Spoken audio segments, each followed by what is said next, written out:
Let's bring in now Israeli government spokesman David Mensa. David, it does feel like an attack either from Iran or from Hezbollah in the north is now inevitable. One Iranian academic we spoke to there says Israel has brought it upon themselves. Yeah, in the famous words of all great anti-Semites, the Jewish people, of course, always bring the terrorism and the hatred that we face upon ourselves. Look, this Iranian axis of evil has formed a stranglehold against Israel. It's a ring of armed terror armies. Look, Jane, they're our enemy here in Israel, but we're only a stopgap on the way over to you, because Iran hates the West. They hate democracies. They hate any liberal democracies anywhere in the world. So they call us the small Satan. They call you and the US the great Satan. You say Israel will always extend the hand of peace, but when it comes to negotiations, the Israeli finance ministers called the proposed ceasefire deal a surrender deal and a trap. Does Israel really want peace? Look, we've got a wide range of opinions around the cabinet table in the country as well. But of course, it's the Prime Minister and the government as a whole which makes policy. And we've made it very, very clear that we want to get our hostages back. It's our duty to get these people out. It's an open sore in Israeli society. Just think of that 5-year-old boy, Ariel Bibas, sitting in a Hamas tunnel. He celebrated his 5th birthday just a week ago today. As we think about that young Israeli boy, we also think about the early morning strike at the school compound in Gaza over the weekend.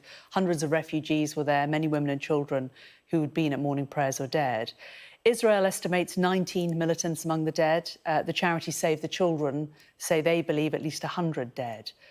Does Israel consider these civilians collateral damage?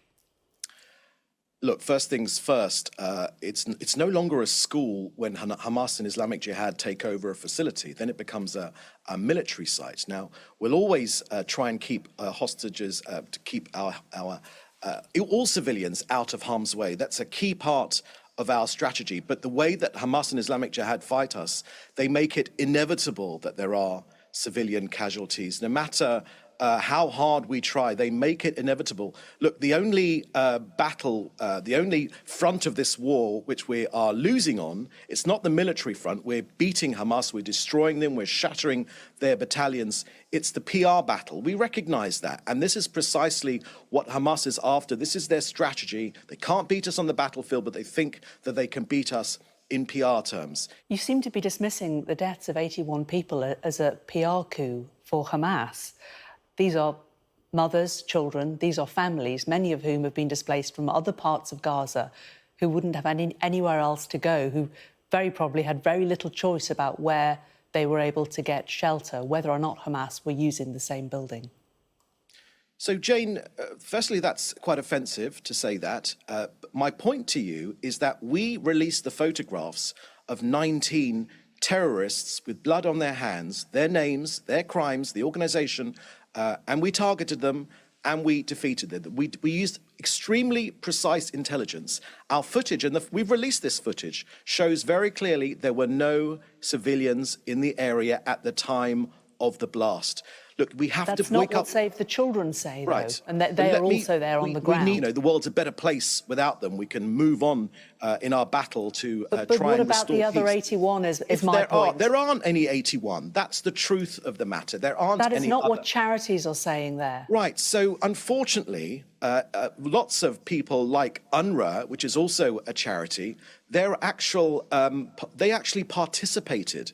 But this is Save the Children. This isn't UNRWA. So I don't know about Save the Children. But what I know is this is a PR battle. I've given you our intelligence. We know that 19 were killed. We're looking into if there were any other collateral damage, which of course we'll apologise for if that is the case. But what I'm telling you is we can say categorically when we fired these precise munitions, calibrated perfectly to get precisely to the terrorists, to make sure there aren't any civilian casualties. There weren't any other civilians in the area. So any other ideas which might come afterwards, it's incumbent on world media to be critical, to look at these issues with a critical eye, because Hamas have a history of lying. But I understand for Western media. That I'm certainly quoting here. It's the charity Save the Children. So almost, Jane, this is an important point, because almost nothing, no information leaves Gaza without it being cleared by It would Hamas. help if international journalists were allowed in there by Israel, then we would be able to give independent verification, but you don't allow us in, so we can't. Allow me to respond to that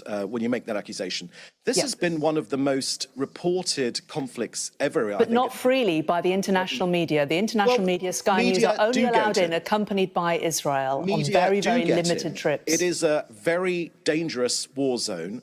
For the safety of these journalists, but we're keeping them out. But we will let them in. That's a decision that you've just acknowledged. You are keeping them out.